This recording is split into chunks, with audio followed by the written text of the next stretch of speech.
Bueno, muchas gracias. Gracias, Rosa, por la invitación. Gracias al Consell.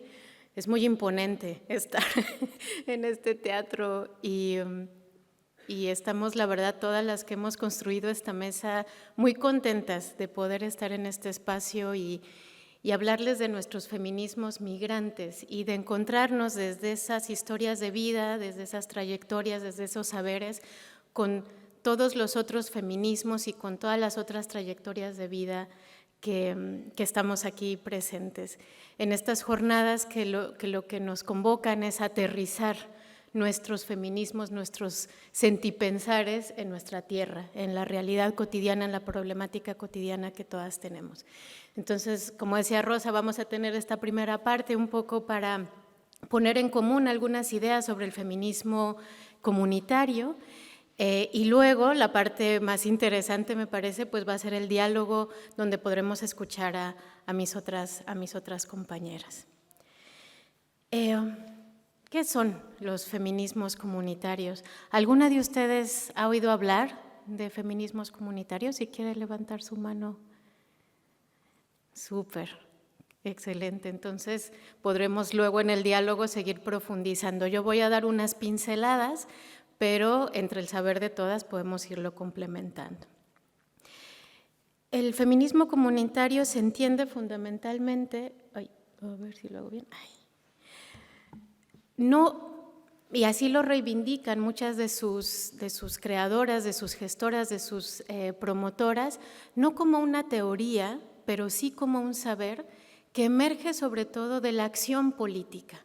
Es un saber que se construye, es un saber territorializado, es un saber que está construido desde las luchas de resistencia de las mujeres en los territorios del sur global, sobre todo de Abya Yala, o como que es la manera en la que desde los pueblos originarios hemos decidido nombrar lo que se conoce como continente americano. Es uno de los muchos nombres antiguos que hasta ahora conocemos, con el cual se nombra, como decía, lo que entendemos ahora como América.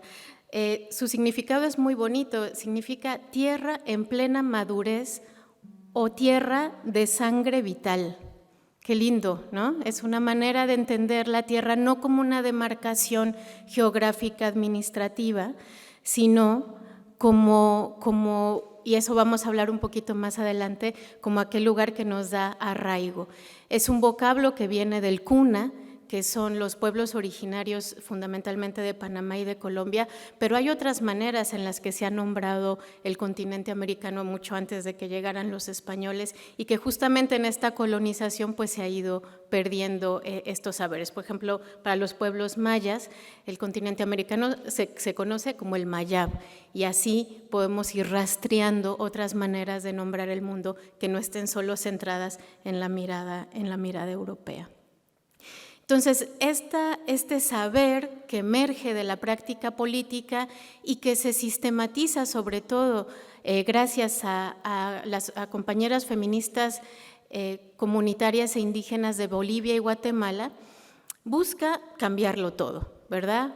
En línea con los feminismos más profundos, con los feminismos más radicales, busca sembrar una semilla que trastoque, que erradique todo el orden patriarcal, capitalista, racista y colonial y que lo haga de manera articulada, ¿verdad? Que entienda, como después se ha conceptualizado, ¿verdad? Desde la interseccionalidad, la importancia de destruir todas las estructuras de opresión porque todas están interrelacionadas y que no podemos ir solamente por una sin entender y sin deconstruir también las otras. Es una manera de entender el mundo que no es nueva, ¿verdad? Es una manera de entender el mundo que está basada en paradigmas que se han construido en Abya Yala mucho antes, otra vez, de este punto de inflexión que implicó la colonización, que tiene que ver con la experiencia vivida de las comunidades y los pueblos originarios y que se basa en valores pues tan universales pero tan alejados de la realidad capitalista como son la igualdad, la complementariedad y la reciprocidad.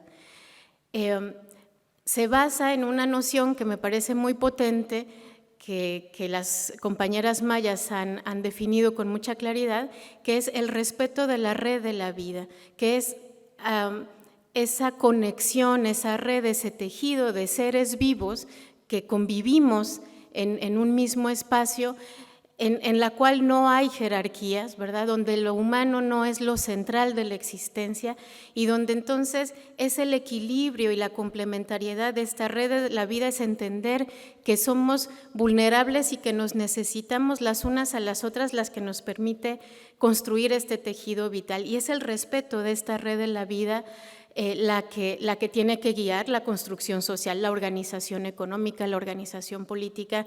Y así lo viven actualmente en muchas comunidades en América Latina y en otras latitudes del mundo los pueblos originarios. Y quien haya estado cerca de estas experiencias, siempre todo con sus contradicciones, pero podrán ver cómo esta centralidad del respeto a la red de la vida se mantiene de una manera muy fuerte y muy explícita en las prácticas cotidianas. Es una cosmovisión que cuestiona todos los patriarcados, ¿no? La líder comunitaria Lolita Chávez, que ha estado aquí también en Mallorca hace unos años, decía, no solo los patriarcados coloniales, los patriarcados de estas construcciones de Estado-nación capitalista, que son las que están imponiendo su lógica actualmente, sino también los patriarcados, como ella le llama, los patriarcados ancestrales, los patriarcados que están dentro de las comunidades, los patriarcados que están dentro de las familias y también dentro de los propios movimientos sociales. Tiene como centro de su construcción, de su atención y de su acción política dos nociones que son fundamentales para entender y para aplicar el feminismo comunitario. Primero, el cuerpo-territorio y segundo, la comunidad. Y estas dos nociones son las que dan vida al feminismo comunitario y las que siempre que querramos acercarnos a esa práctica política tenemos que tener muy claras. Para explicar el cuerpo-territorio, quería leerles la definición que hizo una compañera líder indígena del pueblo purépecha en México, que es mi país de origen, que me parece que lo explica de una belleza y de una claridad que yo no lo podría decir mejor. Adelaida dice, el cuerpo-territorio, para que lo entendamos, pensemos en esta imagen. Soy el dedo de una mano, la mano de un cuerpo, el cuerpo de un mundo. Somos el espejo del territorio. En una célula está el reflejo de todo el universo. El atropello de nuestro cuerpo atropella nuestro territorio. Reconocer el territorio nos enseña que en él todo es necesario, el agua, la tierra, el viento que sopla. Nosotras pensamos que no estamos separadas por la madre tierra, porque la cultivamos, la labramos, la lavamos, porque de ella recibimos la cosecha de la vida y es de ahí que nos nace cuidarla. ¿No les parece una manera muy bonita de entender esta conexión vital del cuerpo y del territorio que nuestras vidas urbanas nos han ido fragmentando, nos han ido separando, nos han ido desarraigando, cuando al final la vida cotidiana sigue conectada, ¿verdad? Y cuando nuestro territorio es amenazado, cuando nuestro territorio es herido, lo siente también nuestro cuerpo. Para los pueblos originarios, el territorio, como decía, no es la demarcación política, no son las fronteras, estas fronteras impuestas tan útiles para la industria de la guerra como lo estamos viendo actualmente. El territorio es donde descansan nuestras ancestras, el territorio es donde están enterrados y enterradas nuestras muertas. El territorio es el lugar donde nos enamoramos, es el lugar de donde recibimos, como dice Adelaida, la cosecha de la vida. El territorio es donde expresamos nuestras resistencias, el territorio es donde luchamos por una vida diferente. Entonces el territorio va mucho más allá de dónde termina Palma y empieza Marrachi, ¿verdad? Tiene que ver con una memoria ancestral de arraigo que además llevamos con nosotras ahí donde nos movemos. Y quienes venimos de otros pueblos, quienes venimos de otras latitudes, traemos nuestro territorio en nuestro cuerpo, en nuestro ser, y quienes han nacido aquí lo sienten, lo arraigan, y cuando se van seguramente se lo han llevado con ustedes también y lo han sentido en las otras latitudes donde han estado.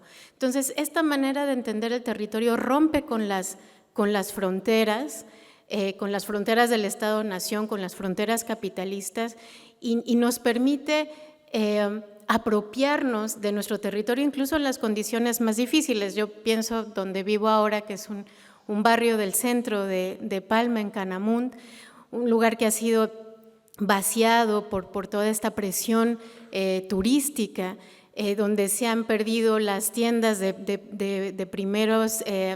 artículos de primera necesidad, donde muchas familias han sido expulsadas por estas mafias inmobiliarias, pero es donde estamos y es donde vivimos, y entonces las personas que ahí crecemos, que ahí hacemos nuestra vida, pues peleamos en ese pequeño territorio, ¿verdad? Y entonces construimos nuestras alternativas de vida y nos conectamos y resistimos.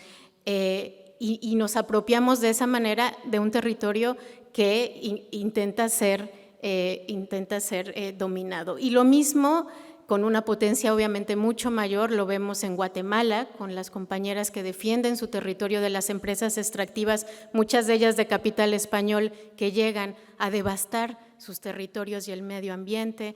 Lo vemos en México, en el sur de México, donde las eólicas, también de capital, muchas de ellas español, pretenden cambiar toda la geografía para generar esta energía que al final vemos ni es limpia, ni es verde, ni tampoco resuelve las necesidades energéticas como lo vemos actualmente. Y la otra noción es la comunidad. La comunidad, el feminismo comunitario, uno de los debates que ha tenido históricamente con otros feminismos, es que para el feminismo comunitario la lucha es en comunidad, y eso incluye a todas las personas que forman parte de esa comunidad, y eso implica también, evidentemente, a los hombres de esa comunidad, pero también a los niños y a las niñas, y también a las disidencias sexuales, es decir, a todas aquellos sujetos, sujetas que conforman el espacio de vida. Eso no quiere decir que los feminismos comunitarios no construyan espacios seguros entre mujeres para construir su propio poder, y eso lo vemos por ejemplo, en un pueblo donde es Adelaida, que les leía su saber, en Michoacán, en Cherán, que las mujeres, ante la dificultad para tener una voz propia en las asambleas comunitarias, construyeron su propia asamblea y desde ahí pelearon por tener un espacio en la asamblea comunitaria. Bueno, y ese espacio propio, ese espacio seguro, es importante, como el feminismo lo ha reivindicado durante tanto tiempo, pero entienden que la lucha tiene que ser en comunidad, y porque es la comunidad y la construcción de la comunidad no solo la realidad que vivimos, sino la aspiración del tipo de mundo que queremos construir, ¿verdad? Es en comunidades, construyendo lazos de solidaridad, lazos de apoyo mutuo, lazos de que reconocen nuestras vulnerabilidades, y entonces esa codependencia vital que tenemos no se convierte en una desigualdad o en una desventaja, sino en un principio vital que nos organiza socialmente, y por lo tanto trabajar en la comunidad, desde la comunidad y con la comunidad es fundamental.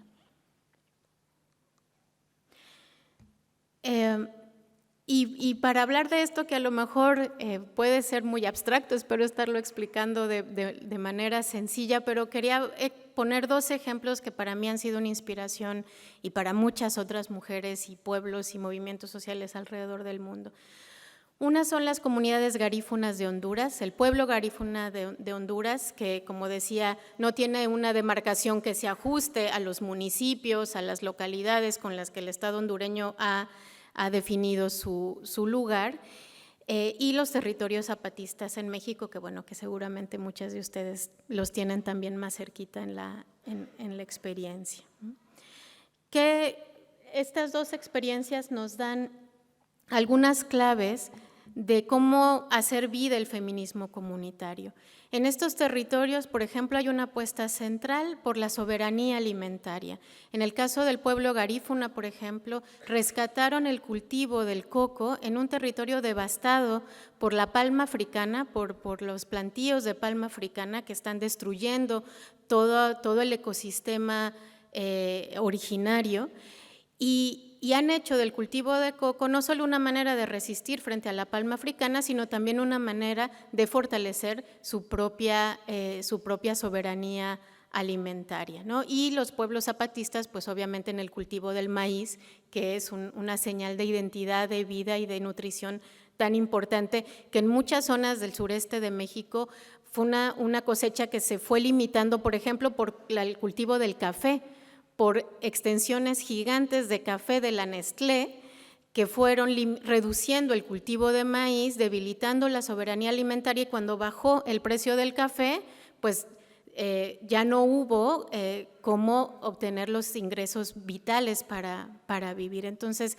la soberanía alimentaria, sabemos, es un elemento central para la construcción de comunidad. Otro elemento de estas dos experiencias es que la toma de decisiones se hace de manera asamblearia. Y esto muchas veces se dice, bueno, esto puede ser en una comunidad chiquita, pero esto en una ciudad es muy difícil, en un país es muy difícil, pero cuando vemos a muchas de estas experiencias, es simplemente construir el tejido, ¿verdad?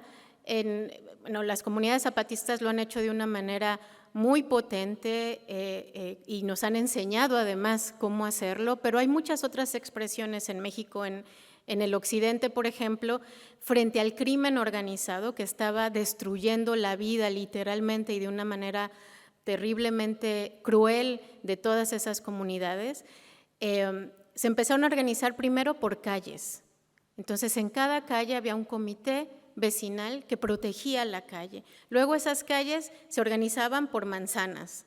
No sé cómo se llama aquí igual manzana, ¿verdad? Que es como varias calles. Luego esas manzanas por barrio. Luego esos barrios por pueblo. Y ahí las mujeres dieron una lucha importantísima, como la dieron las mujeres zapatistas también en su momento. Entonces, estos tejidos asamblearios se pueden hacer en cualquier espacio, en cualquier territorio, ¿no? Y es desde esta lógica de organización comunitaria que construyen sus propias instituciones, a veces vinculadas al Estado o en armonía, digamos, en convivencia, por decirlo de alguna manera, con las instituciones del Estado, algunas veces frente al Estado, ¿no?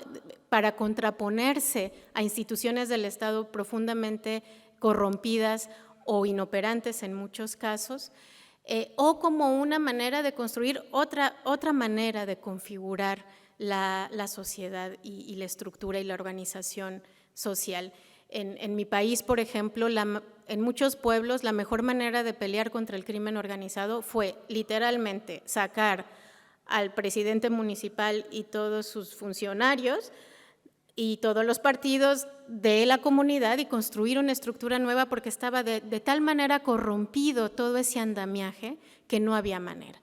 En el caso de Honduras, por ejemplo, es distinto. Ellas han encontrado, y ahora que hay en Honduras pues todo un movimiento social que llevó a una presidenta, la primera presidenta del país, que emerge de los movimientos sociales con todas las contradicciones que sabemos que se dan en estos procesos, pero ellos están construyendo todo un diálogo con las nuevas instituciones a quienes otorgan más credibilidad que al narcogobierno que tenían hace unos meses, para establecer cómo va a ser la relación, de esas estructuras asamblearias con las instituciones. Entonces, la modalidad puede ser diversa, ¿no? Algo que el feminismo nos ha enseñado es que habiendo aliadas en todos los espacios, podemos construir los tejidos que necesitemos más allá de cómo se nombren formalmente.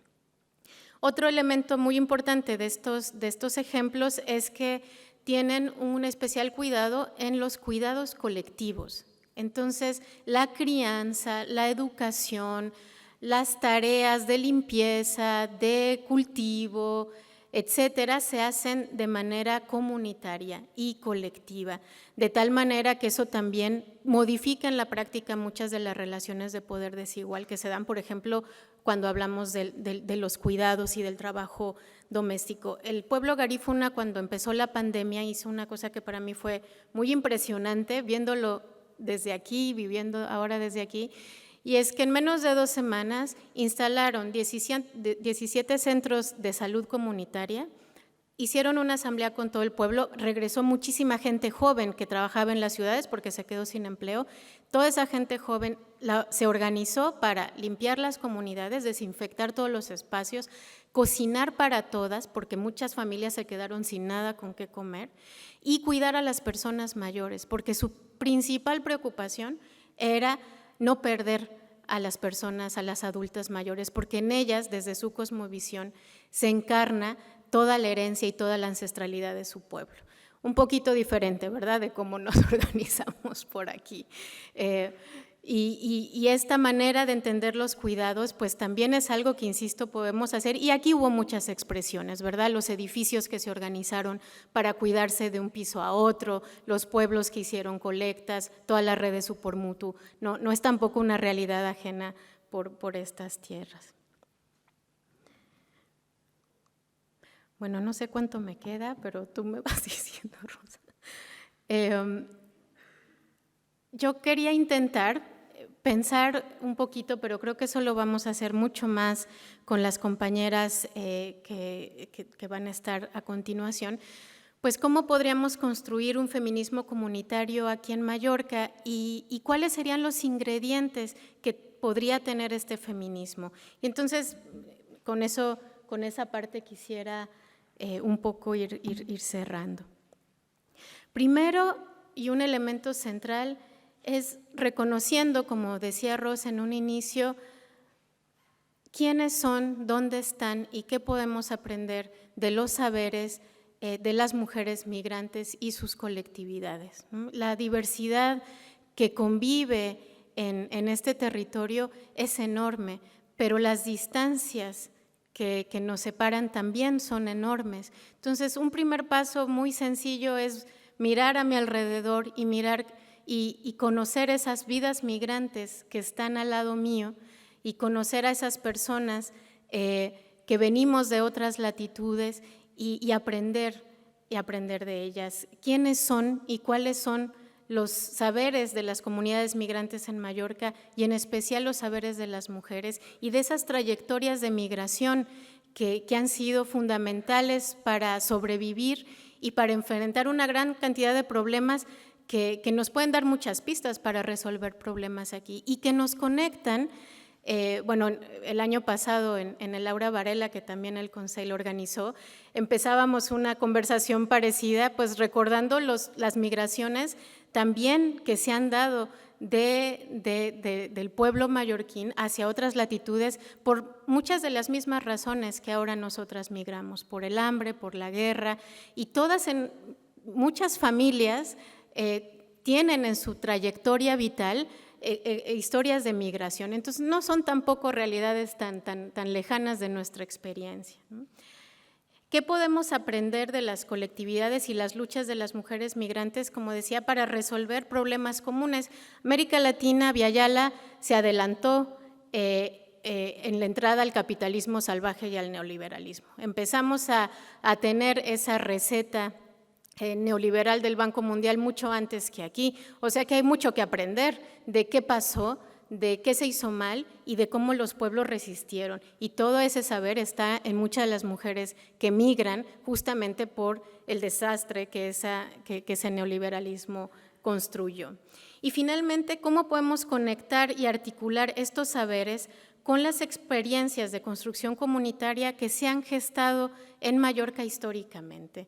¿Quiénes de ustedes ubican alguna experiencia de construcción comunitaria, de ayuda comunitaria, de trabajo comunitario en su historia de vida o de sus madres o de movimientos sociales en la isla? Si quieren levantar su mano, piensen un poquito, 1, 2, 3, 4, y seguro que si pensamos más surgen más. Y entonces, ¿cómo podemos conectar estas experiencias de construcción de comunidad. Otro elemento central para hacer vida en este territorio del feminismo comunitario pues es cuestionando los privilegios y los supuestos de este Estado moderno colonial que nos siguen vendiendo como el único posible. Y yo ya realmente ahora no sé qué más tiene que pasar para convencernos de que esta lógica capitalista colonial no funciona. Crea pobreza, crea miseria, crea guerras, crea divisiones, crea sufrimiento. Hay tantos y tantos estudios que lo demuestran, que nos sigan machacando que esta es la idea de la civilización que queremos, me parece ya un despropósito.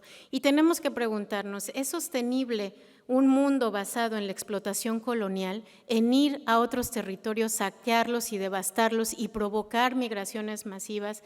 Un mundo basado en la subordinación de los derechos de todos los seres, no solo de la humanidad, de todos los seres, a los intereses del capital, a los intereses de un puñado de señores de la guerra, que les viene súper bien que haya muchos conflictos armados en todo el mundo porque significa su manera de construir la riqueza que constituye uno de los capitales más importantes a nivel global.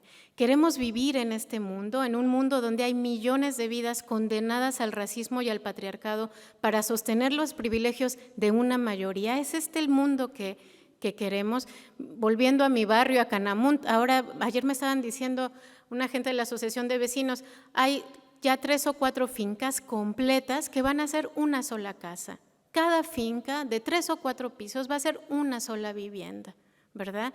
En una ciudad que tiene tanta necesidad de lugares dignos para vivir, no puede ser. ¿Y qué prácticas, y esta es una pregunta difícil que todas nos tenemos que hacer, qué prácticas personales, institucionales y sociales contribuyen a la discriminación? ¿Qué tengo que pensar y cuestionar de mí misma, de mis prácticas, de mi genealogía? Porque cuando miramos nuestra historia de vida, esos privilegios y esas discriminaciones están ahí. Yo lo veo, por ejemplo, con mi madre y con mi hermana, que yo salí a mi abuela, que tiene la piel más clara, mi hermana y mi hermana salieron a mi otra abuela, que es de ascendencia araucana, chilena. Y esa sola casualidad de nuestra familia ha hecho que a mi hermana, en donde vive actualmente, también en el Estado español, le escupan en la cara y le digan, vete de tu país, sudaca, y a mí no, ¿verdad? Ese hecho tan básico y tan terrible que sigue marcando las vidas de muchas personas. Y finalmente, no sé cuánto me queda, Rosa, que yo siento que ya voy muy tarde. 5 minutos, ok, voy a pasar muy rápido porque no quería quedarme en algo muy abstracto, sino simplemente enunciar que en el Estado español hay muchas experiencias súper potentes y con Marichey decíamos el otro día, sería súper bonito algún día convocar también a esas experiencias de otros territorios, pero más cerquita, ¿verdad? No tan lejos como el otro lado del charco y que nos pueden inspirar. Por ejemplo, esta organización, Amalgama Madrid, que es un grupo de mujeres migrantes que forman voluntarias para acompañar a otras mujeres migrantes víctimas de violencia. Sabemos que cuando vivimos violencia, si nos puede acompañar alguien cercano, alguien que nos escucha, alguien que nos entiende, que entiende nuestro código cultural, pues la experiencia obviamente se hace más fácil. Ay, me había quedado ahí. Luego, por ejemplo, podemos aprender también de la Asociación de Trabajadoras del Hogar y los Cuidados de Zaragoza, que han hecho un trabajo muy importante para poner en valor el trabajo de las trabajadoras domésticas, que sabemos que es uno de los trabajos más precarizados y explotados que tenemos las mujeres migrantes y al que nos han condenado muchas veces cuando migramos acá, ¿verdad? Porque nuestros títulos no sirven, nuestra formación no sirve, nuestras historias de vida parece que no importan y es solo en el sector de los cuidados donde nos encontramos. Entonces, ellas hacen un trabajo fantástico de visibilizar esta realidad y denunciar esta situación.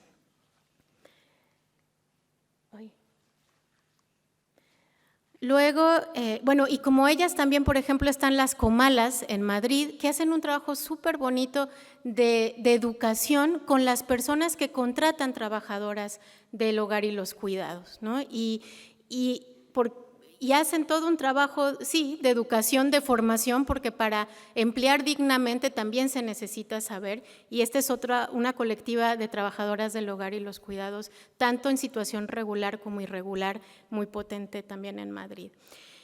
Y quería traer también esta experiencia, pues porque ahora está muy viva y hay un pequeño grupo aquí en Mallorca y está en Twitter, si lo quieren seguir, creo que vale mucho la pena, y es esta iniciativa de la organización a nivel estatal que se llama Poder Migrante, que es una iniciativa legislativa popular para juntar firmas, 500,000 de firmas, como esta otra gran iniciativa que el GOB está impulsando aquí también, para la regularización de las personas migrantes que están sin papeles en el Estado español y que viven una situación realmente muy desesperante, muy desesperante. Les invito a que se acerquen. Cualquier compañera migrante en situación irregular está en riesgo de pobreza, en riesgo de exclusión, en riesgo de explotación sexual, completamente fuera de ese llamado desarrollo que tanto se vende por estas tierras. Entonces, es una iniciativa urgente